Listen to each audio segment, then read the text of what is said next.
शास्त्रीय नृत्य विधाएं, इसको हम बोलेंगे क्लासिकल डांस। क्या बोलेंगे इसको? Classical dance. Classical dance. देखो, शास्त्रीय नृत्यों के बारे में हमको कैसे पता चला? तो सबसे पहले शास्त्रीय नृत्यों के बारे में जानकारी भरत मुनि के नाट्य शास्त्र में मिलती है। एसएससी का कोई ऐसा एग्जाम नहीं है जिसमें यह ना पूछा गया हो कि नाट्य शास्त्र को किसने लिखा है। नाट्य शास्त्र एक बुक है जिसके राइटर हैं भरत मुनि। और भरत मुनि ने जब नाट्य शास्त्र को लिखा तो उन्होंने बताया कि भारत में जो शास्त्रीय नृत्यों के बारे में, लेकिन शास्त्रीय नृत्यों की संख्या ऐसा नहीं बताई उन्होंने कि भाई कितनी है, तो क्योंकि बहुत प्राचीन पुस्तक है। क्योंकि कुछ शास्त्रीय नृत्य तो ऐसे हैं जो सन 2000 में जुड़ा, जैसे सत्रिया हमारा तो सन 2000 में जुड़ा, तो उन्होंने प्राचीन नृत्यों के बारे में बताया कि कैसे नृत्य होता है। उन्होंने मन की स्थितियों के बारे में भी बताया था। मन की स्थितियां जैसे आप जब हंसते हो, सोचिए जब आप हंसते हो तो आपके अंदर कौन सा रस पैदा होता है? तो आप कहेंगे हास्य रस पैदा होगा। आप गुस्सा भी तो करते हो, और क्या क्या करते हैं आप बताओ? रौद्र। तो इसको हम पंचम वेद कहते हैं।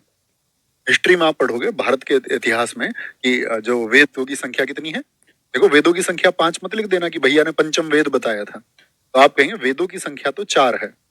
कौन कौन से 4 वेद हैं? कितने हैं वेद टोटल? 4। ऋग्वेद, यजुर्वेद, सामवेद और अथर्ववेद। ये आप इतिहास में पढ़ोगे सबको, लेकिन इसको 5वें वेद का दर्जा दिया गया है। शास्त्रीय नृत्यों की संख्या कितनी है? 8 है। बहुत इंपॉर्टेंट डेटा रहेगा। कितनी है? 8 है। इसके अनुसार जो हमारा संस्कृति मंत्रालय है वो तो कहता है 9 है, तो फिर 9वां किसको मानता है? लेकिन जो हमारा संगीत नाटक अकादमी है, इसको बोलेंगे SNA, संगीत नाटक अकादमी मानता है 8। भैया एग्जाम में 8 और 9 दोनों लिखे आएंगे, तो हमको किसको लिखना है? तो आपको लिखना है संगीत नाटक अकादमी। कौन सा? 8। संस्कृति मंत्रालय अगर शब्द लिख देगा, पूछे संस्कृति मंत्रालय के अनुसार, तो जो हमारा मिनिस्ट्री है बोले अकॉर्डिंग टू कल्चरल मिनिस्ट्री, तभी 9 लिखना है। नहीं तो क्या लिखेंगे सारे लोग बोले का साथी। संगीत नाटक अकादमी, इसकी स्थापना कब हुई थी? 28 जनवरी 1953 को, दिल्ली। अर्ध शास्त्रीय नृत्य, कौन सा ऐसा डांस है जिसको अर्ध शास्त्रीय यानी सेमी क्लासिकल माना जाता है? छऊ को माना जाता है। ये मैं आपको बता चुका हूं। छऊ को यूनेस्को में 2010 में शामिल किया गया। छऊ कितनी तरह का होता है? 3 तरह का। एक मयूरभंज छऊ। मयूर मयूर कौन कौन नोट्स बना लेता है क्लास से पहले? थम्स अप छऊ। ये कहां पर? उड़ीसा में। सरायकेला छऊ झारखंड में। पुरुलिया छऊ पश्चिम बंगाल। देखो ध्यान से, मयूर को कैसे याद रखेंगे? मयूर क्या करता है? मयूर तो भैया उड़ जाता है। मयूर मोर को ही तो बोलते हैं, हाँ या ना? हाँ जी, मयूर तो उड़ जाता है। पुरुलिया पश्चिम बंगाल में है। बंगाल का रूट वर्ड हमारा क्या होता है बताना? बंगाल को हम हमेशा क्या बोलते हैं? बंगला। जब आप बंगला खरीदने जाओगे, बंगला आधा लोगे या पूरा लोगे? तो बंगला अगर किसी ने लिया है तो भैया पूरा ही लिया होगा। तो पुरुलिया छऊ कहाँ का है? पुरुलिया छऊ बंगाल का। अब बात आई, हम तो सेमी क्लासिकल तो जान गए, लेकिन मैंने बताया शास्त्रीय कितने हैं? तो शास्त्रीय 8 है। शास्त्रीय कितने हैं? 8। और नवा ये कौन सा है? ये है आपका सेमी क्लासिकल, अर्ध शास्त्रीय। अर्ध शास्त्रीय। भारत का मैप मैंने आपसे रिक्वेस्ट की थी।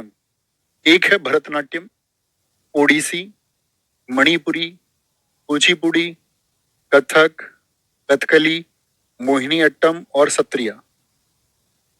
भरतनाट्यम तमिलनाडु का है, ओडिसी ओडिशा का है, मणिपुरी मणिपुर का है, कुचिपुड़ी आंध्र प्रदेश का है, कथक उत्तर प्रदेश का है, कथकली केरला का है, मोहिनी अट्टम केरल का है, सत्रिया असम का है। ये है हमारे 8 शास्त्रीय नृत्य। देखो, क्वेश्चन में पूछा जाएगा मणिपुरी शास्त्रीय नृत्य का संबंध किस राज्य से है? संबंध मणिपुर से। याद करने में एफर्ट ही नहीं लगेगा इसमें। तो कच्ची पूड़ी तुम खा लोगे क्या? आंखों से देख के नहीं भैया, कच्ची पूड़ी को तो अंधा ही खा सकता है। कच्ची पूड़ी कौन खा सकता है? आंध्रा को हम हमेशा क्या बोलते हैं? अंधा। अंधा। कथक कौन? यूपी के थकते नहीं है। यूपी में बोलते हैं सब कौन थक गया। यूपी में थकते नहीं है, ठीक है? किसी भी चीज में नहीं थकते। कथकली केरल, के ले, के ले एक जैसे नाम है। देखो, कथकली कहाँ का है? केरला का। कथकली केरला का। मोहिनी अट्टम केरल का। मोहिनी अट्टम, देखो एक रूट याद करा रहा हूं, याद रख लो। जहां कहीं पर भी डबल टे आएगा वो पहचान है ज्यादातर कहाँ की? केरल की। कुछ अलग में अलग भी होंगी तो उनको उनके तरीके से याद कराऊंगा, लेकिन आपके दिमाग में सेट हो जाएंगे अंत तक। बताओ जी, जिनमें डबल टे आएगी उनको क्या बोलोगे? डबल टे वो केरल से रिलेट करके रखने, रूट वर्ड है इसका। सत्रिया, सत्रिया असम। याद रख लेना, सत्र जो होते हैं वो संसद में होते हैं, सत्र कभी भी शाम में नहीं होते, ये याद रख लेना। सत्र आज शाम को होगा, आज शाम को देखेंगे। सबसे नया कौन सा है? सत्रिया। सत्रिया पहले नहीं था भैया, नहीं, 2000 तक नहीं था। सन 2000 में भारत सरकार ने सत्रिया को अनाउंस किया है। तो क्या सत्रिया पूछूं, अगर ये 2000 में जुड़ा तो ये कितना पुराना हो गया? ये मत कह देना भैया ये 25 वर्ष पुराना है, 25 साल पहले जुड़ा। ये है तो बहुत पहले से, लेकिन इसको शास्त्रीय नृत्य घोषित किया गया है। याद रख लेना, हमेशा अपने नोट्स में लिखना। 500 वर्ष पुराना है ये। कितना है? 500 वर्ष पुराना, यानी सन 1500 के आसपास में इसको शुरू किया गया था। अभी बताएंगे किसने शुरू किया। भरतनाट्यम को आपने सबसे पुराना कहा, तो ये कितना पुराना है? 2000 वर्ष पुराना है आज से, लगभग 2000 वर्ष पुराना है। कितने साल पुराना है? 2000 साल पुराना है। भरतनाट्यम को कैसे याद रखेंगे? भरत जी किससे मिले थे? भरत जी से याद रख लेना। भरत मिलाप तो सब जानते हो, भगवान श्री राम जी से मिले थे भरत जी। तो भरत मिलाप तो भैया हम सब ने सुना है। तो मिलान से कभी भी नाम आएगा तो मिलन, तमिलनाडु मिलन, मिलन किसका हुआ था? भरत का। ठीक है, ये ऐसे याद रख लो, तुम मिलना भरत से। जो अब मुझे बताओ जरा, आपने अगर ध्यान से सुना, पश्चिम बंगाल में कौन सा छऊ? पुरुलिया छऊ। झारखंड में सरायकेला छऊ। ओडिशा में कौन सा होगा? ओडिशा में मयूरभंज छऊ। जो तमिलनाडु है ये भारत में किधर पड़ता है? भारत के मैप में बताओ, भारत के नक्शे में तमिलनाडु कहां पर है? तो आप कहोगे तमिलनाडु भैया यहाँ साउथ में है। यानी कि जो भरतनाट्यम होता है वो साउथ में होता है। कहां पर? साउथ में। ओडिशा को आप देखोगे, ओडिशा नक्शे में यहाँ पर दिखेगा साउथ ईस्ट में। कहां पर है ओडिसी आपका? South east. यानी कि साउथ ईस्ट समझते हो या नहीं समझते? इतना भी देखो, सभी दिशाओं को हम ऐसे बोलते हैं भारत में। ये भारत का उत्तर है, ये दक्षिण है, ये भारत का पूर्व है और ये पश्चिम है। नक्शे में हमेशा देखना ऐसे। N फॉर नॉर्थ यानी कि उत्तर, S फॉर साउथ यानी कि दक्षिण, E फॉर ईस्ट यानी कि पूरब और वेस्ट यानी कि पश्चिम। अब आप बताओ मुझे, मणिपुर किधर पड़ता है भारत में? तो मणिपुर पड़ेगा इधर नॉर्थ ईस्ट में, उत्तर पूर्व में। देखना, भारत को ऐसे बांट लेना बीच से, तो क्या बोलोगे? यहाँ पर देखना उत्तर पूर्व यानी नॉर्थ। नॉर्थ तो ऊपर हो गया, और यहाँ पर क्या है आपका? ई और ईस्ट। तो नॉर्थ और ईस्ट के बीच में यानी नॉर्थ ईस्ट। मणिपुर कहाँ पर पड़ता है? उत्तर भारत में। उत्तर भारत में क्या? नहीं, उत्तर पूर्व भारत में। आंध्र प्रदेश देखो कहाँ पर है?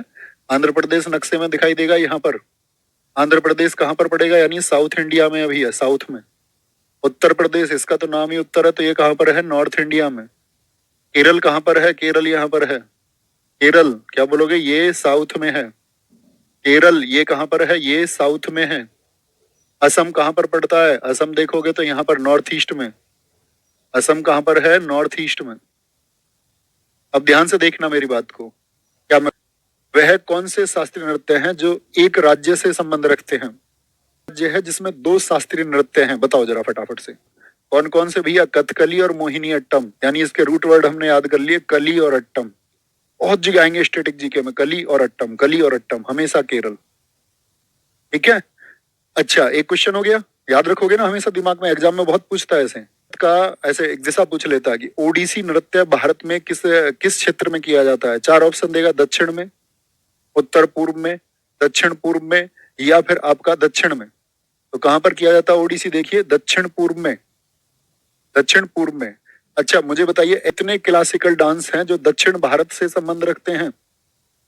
ऐसे कितने क्लासिकल डांस हैं जो दक्षिण भारत यानी कि साउथ से संबंध रखते हैं? तो क्या बोलोगे आप कहोगे भैया जो साउथ है, जो साउथ है, साउथ से आप गिनती करोगे तो मिलेंगे 4।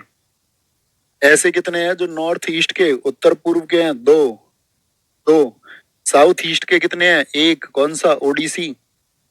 अच्छा उत्तर, बहुत बार एसएससी ने पूछा है, ऐसा कौन सा शास्त्रीय नृत्य है जो सिर्फ उत्तर भारत में किया जाता है? नॉर्थ इंडिया का सिर्फ एक है।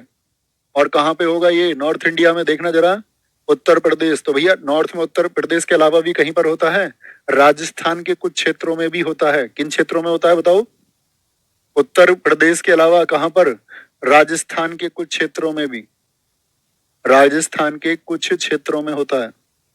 राजस्थान के कुछ क्षेत्रों में, in some areas of Rajasthan, in some areas of Rajasthan. सुन पा रहे हैं मेरी बात?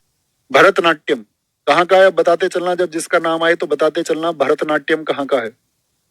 भरतनाट्यम किस स्टेट का, ही आपकी जिम्मेदारी है। भरत मिलाप तमिलनाडु, इसका पुराना नाम सादिर था। इसको दासी करती थी पहले बहुत समय पर, तो दासी अट्टम। अग्नि नृत्य, अग्नि कहाँ का है, यहीं का है, क्योंकि अग्नि जला करके वो नृत्य करती थी। पहले समय में क्या होता था कि लड़कियां थी, उनको उनकी मतलब कुंवारी लड़कियों को जिनकी शादी नहीं होती थी, उन कुंवारी लड़कियों को मंदिर को दे दिया जाता था कि अपना ये पूरा जीवन जो है अब मंदिर में नृत्य करेंगी और भगवान इनसे खुश रहेंगे। और उनको मंदिरों को समर्पित कर दिया जाता था कि ये भगवान जी की दासी हैं। अब इनका जो जीवन है विष्णु जी को समर्पित है, कृष्ण जी को समर्पित है, भगवान शिव जी को समर्पित है। और उनका पूरा जीवन जो है वो फिर वहां मंदिर में नृत्य करते हुए जाता था। मंदिर में जो लोग आते थे, ठीक है ना, उनके लिए नहीं, भगवान जी के सामने आरती के समय वो नृत्य करते थे, ईश्वर के सामने शाम को नृत्य करती थी। तो दासी बन गई ना वो मंदिर की, हाँ या ना? हाँ जी, बन गई। तो अंग्रेजों ने देखा भारत में आके ऐसी प्रथाओं को, अरे ये क्या बवाल कर रहे हैं, ईश्वर क्या ऐसे खुश होंगे कि एक बच्चे ने अपना जीवन मंदिर में उनके सामने नृत्य, ईश्वर क्या ये चाहेंगे कि उनके सामने कोई डांस करे? ईश्वर क्या इस बात से खुश होंगे कि किसी ने अपना पूरी जिंदगी मेरे सामने नृत्य करते हुए गुजार दी? नहीं, ईश्वर तो सबके जीवन को ऐसा चाहेंगे ना कि भाई बड़ा सुखमय जीवन व्यतीत हो, किसी प्रकार की बंदिश के बारे में बताती हैं शिल्पाधिकारम। इसको आगे आगे पढ़ोगे। शिल्पाधिकारम को एक तमिल के राइटर थे इलंगो अधिगल, उन्होंने लिखा है। अभिनय दर्पण, इसके राइटर हैं नंदीकेश्वर। कौन राइटर इसके राइटर हैं? नंदीकेश्वर, नंदीकेश्वर। और ये तमिल की एक बुक है, तमिल बुक है आपका, इसके राइटर हैं आपका इलिंगो अधिगल। और शानदार कहानी है इसकी, इलिंगो अधिगल। शिल्पाधिकारम की बहुत शानदार कहानी है, ठीक है। शिल्पाधिकारम इसको बोलते हैं हम, शिल्पाधिकारम को नुपुर की कहानी, एक पायल की कहानी। दरअसल में एक आपका व्यापारी था साउथ में, दक्षिण में। उसकी पत्नी का नाम था आपका कन्नगी और उसकी प्रेमिका का नाम था माधवी। व्यापारी का नाम था कोवलन। बड़ा अच्छा उसका व्यापार था, लेकिन वो अपनी पत्नी के साथ बहुत अच्छे से रहता था, कन्नगी के साथ में। लेकिन उसको प्रेम हो जाता है साउथ की एक लड़की में, मतलब तमिलनाडु में बाजार में वो जाता है तो एक लड़की से, उससे नाचने वाली लड़की से उसको प्रेम हो जाता है, जिसका नाम था माधवी। और फिर उसका मन वहीं लग जाता है, अपना सारा पैसा धन जो कुछ भी था सब बर्बाद कर देता है उसके पीछे।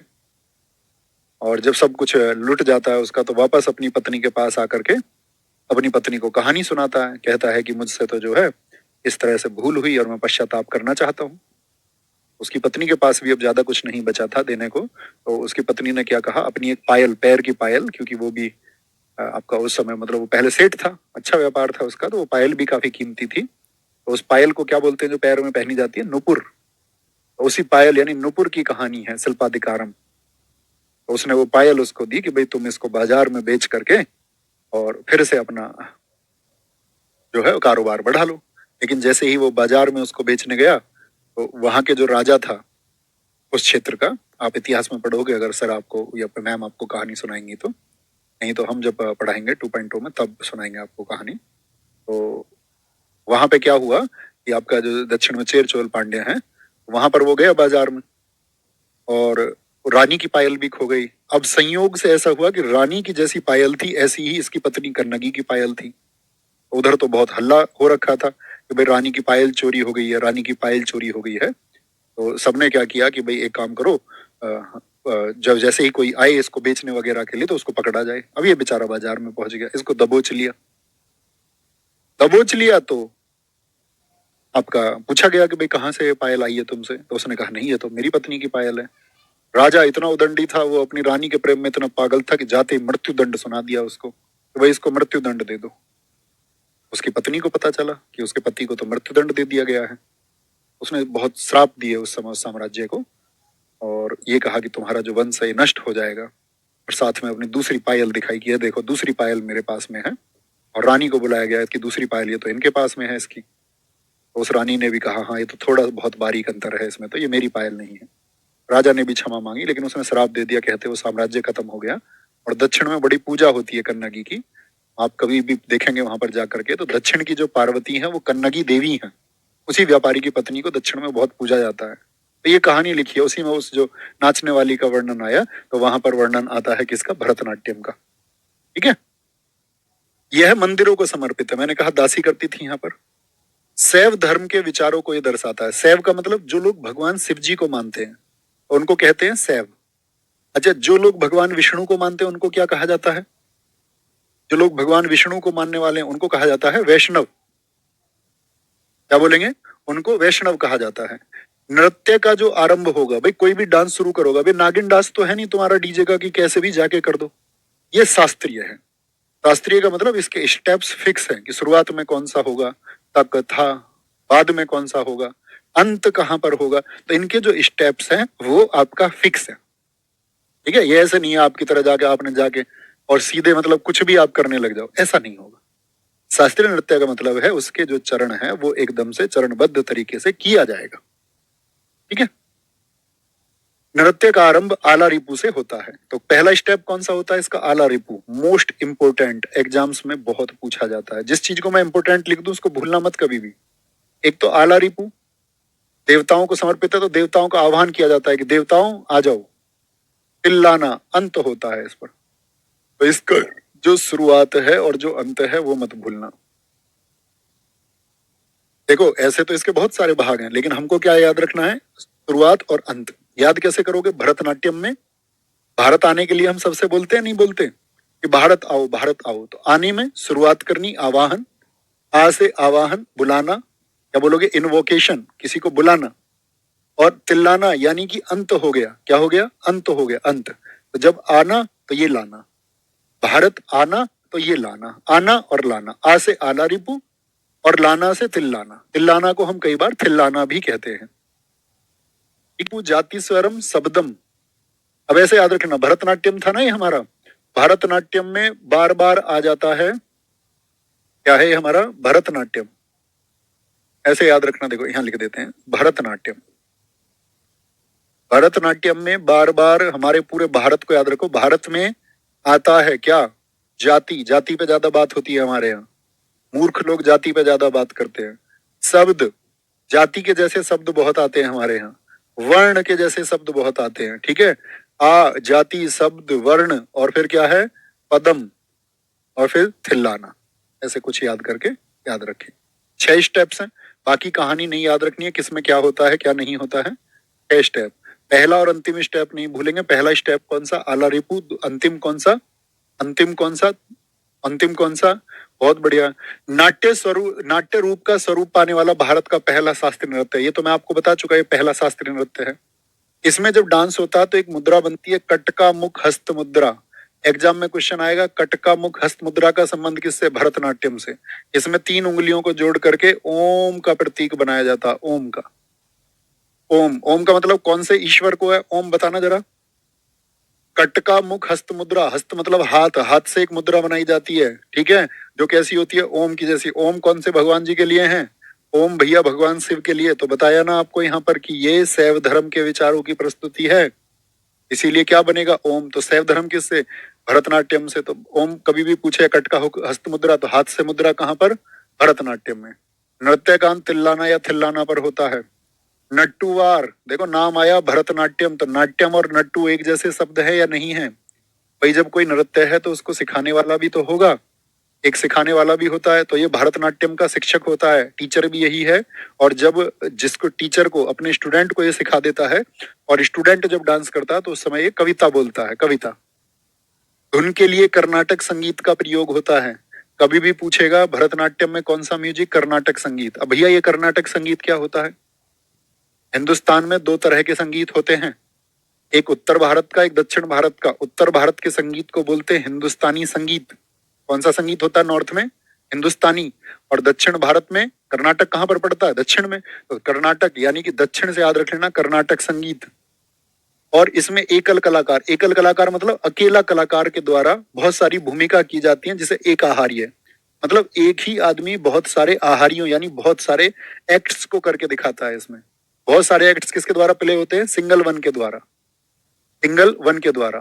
भरतनाट्यम की शैली है कला क्षेत्र वजू दूर नहीं, वजूवुर है, वजूवुर। वजूवुर लिखना है इसको, वजूवुर। और कला मंडलम, कुछ 4 नाम दे देगा आपको, कभी भी कहेगा कौन सी भरतनाट्यम की शैली नहीं है, कौन सी भरतनाट्यम की शैली नहीं है, तो क्या बोल देगा? कला क्षेत्र दे देगा, वजूवुर दे देगा, कला मंडलम दे देगा, संकीर्तन दे देगा। तो क्या संकीर्तन है? यस और नो? आप कहेंगे चित्र वजूबुर कलामंडलम। भारतीय संगीत के दो भाग होते हैं, उत्तर भारत में जो है हिंदुस्तानी संगीत होता है, अभी आपको बताया। दक्षिण भारत में कौन सा संगीत होता है? कर्नाटक संगीत। ये बहुत पूछे जाते हैं। दक्षिण भारत में कौन सा संगीत आयोजित होता है? इस डांस में जो म्यूजिकल इंस्ट्रूमेंट मृदंगम ढोलक जैसा होता है, वीणा माँ सरस्वती जी के पास आपने देखा हो, बांसुरी कृष्ण जी के पास आपने देखी होगी, आदि। ठीक है। भरतनाट्यम पर ब्रिटिश सरकार ने 1910 में, भाई 1947 तक किसका राज था भारत पर? भारत एक उपनिवेश था ब्रिटेन का। 1910 में प्रतिबंध लगाया। भरतनाट्यम के चित्र चिदम्बरम मंदिर तमिलनाडु के गोपुरम पर स्थित है। गोपुरम क्या होता है? मंदिर संरचना जब आप पढ़ोगे तो मैं ही बताऊंगा आपको, अभी बस याद रखो गोपुरम। हमको मंदिरों की, मठों की संरचना भी जाननी है। ठीक है। तो क्या बोलेंगे? भरतनाट्यम के चित्र कहां पर मिलते हैं? चिदम्बरम मंदिर तमिलनाडु के गोपुरम पर स्थित है। ओडिसी किस स्टेट में होता है? ओडिसी, ओडिसी ओडिशा में होता है। इसके जो गुरु हैं पंकज चरण दास, इनको कहा जाता है ओडिसी नृत्य का जनक। देखो, जब आपके उड़ान, आप पक्षी तो हो नहीं, ओडिशा को हम क्या बोलते हैं? उड़ान। तो आप पक्षी तो हो नहीं, तो उड़ान कैसे भरोगे? आपके तो पैर है, चरणों से उड़ान भरनी है। चरण नाम के जितने भी व्यक्ति होंगे वो ओडिसी से संबंधित होंगे। जब हम आपको, ठीक है, क्लासिकल डांस 3 दिन में होगा। एक तो बोलेंगे आपका भगवान कृष्ण से संबंधित है। पहले वाला किससे था? भरतनाट्यम किससे संबंधित था? भरतनाट्यम, याद रखना, भरत किनके भाई हैं? भगवान श्री राम के। भगवान श्री राम जी ने किसकी पूजा की थी जब वो माँ सीता जी की खोज में जा रहे थे? शिवलिंग बनाया था उन्होंने या नहीं? हाँ जी, तो उन्होंने शिव जी की पूजा की थी। यह नृत्य शैली भगवान जगन्नाथ की पूजा यात्रा से निकलती है। भगवान जगन्नाथ, यह त्रिभंग मुद्रा में किया जाता है। मतलब इसकी जो डांस की पोजीशन है उसको कहा जाता है, देखिए सामने आंटी जी को, तो उनको क्या बोलेंगे? त्रिभंग मुद्रा। जयंतिका ने 5 भागीय मुद्रा विकसित की। एक जयंतिका ही, उन्होंने कहा 3 भाग नहीं 5 भाग होंगे। एग्जाम में नहीं पूछे जाते हैं। ओडिसी, ऐसा ही नाम है ओडिसी जैसा, ओरिली, इसको पहले ओरिली कहते थे। इंपोर्टेंट बात, शुरू कहां से होगा? मंगलाचरण। चरण नाम किससे जुड़ा हुआ है बताना? आदमी का नाम भी, और विकल्प में भी मिला मंगलाचरण। क्या टिक कहां पर होता है? मोक्ष पर होता है, मोक्ष पर। याद रख लो, उड़ान भर के तुम पहुंच गए चरणों से मंगल ग्रह पर, वहां तुमको मिल गया मोक्ष। अभी बताया था भरतनाट्यम कहां से शुरू होगा, किससे शुरू होगा भरतनाट्यम? वो भैया आला रिपू से, और खत्म होगा तिल्लाना पर, तिल्लाना पर। मंगलाचरण में पृथ्वी माता को पुष्प अर्पित किए जाते हैं, ऐसे पुष्प रख के फिर डांस होता है। और मोक्ष में अंत में थारीजम स्टेप होता है। पखावज अक्षरों का प्रयोग इस नृत्य को समाप्त करने के लिए किया था। पखावज यानी कि ढोलक होता है, उसके कुछ शब्द पैदा किए जाते। नृत्य के उदाहरण मिलते हैं उदयगिरी खंडगिरी की गुफाओं से, और ये गुफा कहां पर है? ये खूब पूछा जाता है, ओडिसी। यानी कि आपसे पूछे उदयगिरी या खंडगिरी की गुफाएं, ज्योग्राफी में पढ़ोगे, ओडिशा में है। इस डांस को जो करते हैं उनको बोलते हैं मेहरी, तो उन्हीं को बोल जाता है। यह नृत्य महारियों द्वारा किया जाता है। यह जटिल ज्यामितीय पैटर्न बनाती हैं। ज्यामिति समझते हो? जैसे मान के चलो, ये क्या है बताना जरा? ये वर्ग है, स्क्वायर है। ये क्या है? ये आयत है। ये क्या है बताना? त्रिभुज है। ये क्या है? सर्कल है। तो ये सब ज्यामिति हैं। ऐसा ही शरीर से अभी मैंने आपको दिखाया था दीदी का, क्यों बताओ? दीदी क्या? यह नृत्य जल तत्व को दर्शाता है। जल तत्व, हमारा जो शरीर है ना दोस्त, वो पंच तत्व से मिलकर बना है। पंच तत्व, आज आपको होमवर्क देता हूँ। इसमें म्यूजिकल इंस्ट्रूमेंट कौन से होंगे? मंजीरा, पखावज चिमटे के जैसा होता है, जागरण में आपने देखा हो। पखावज ढोलक के जैसा ही होता है, ढोल, सितार।